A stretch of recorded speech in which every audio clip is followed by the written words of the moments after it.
Hi అండి, అందరికీ నమస్కారం అండి. ఈరోజు నేను పండు మిరపకాయల పచ్చడి, నిలువ పచ్చడి పెట్టబోతున్నానండి. అదొకసారి మీకు చూపిస్తానండి. పండు మిరపకాయలు 2 కిలోలు తీసుకున్నానండి. 2 కిలోలు కడిగి ఆరబెట్టుకొని తొడిమలు తీసి పెట్టుకున్నానండి.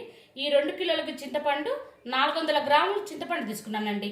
అన్ని ఈనెలు పిచ్చెలు అన్నీ తీసి పెట్టుకున్నానండి. ఏరి పెట్టుకున్నా 400 గ్రాములు చింతపండు, 400 గ్రాములు ఉప్పు అండి, కల్లుప్పు తీసుకున్నా, 100 గ్రాములు చిన్నులపాయ తీసుకున్నా, ఒక 2 పెద్ద స్పూన్లు మెంతులు తీసుకున్నానండి. ఇవన్నీ మిక్సీకి వేసుకుందామండి మెత్తగా. ఇదిగోండి ఇలా మిక్సీ వేసుకుంటూ మధ్య మధ్యలో చిన్నులపాయలు వేసుకోవాలండి. మెత్తగా పట్టుకుందామండి. ఇదిగోండి ఇలా మిక్సీ వేసి పెట్టుకున్నానండి.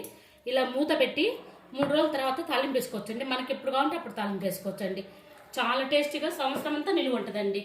నేను చెప్పిన కొలతలతో చేసుకోండి, సంవత్సరం అంతా నిలువ ఉంటుంది. నచ్చితే లైక్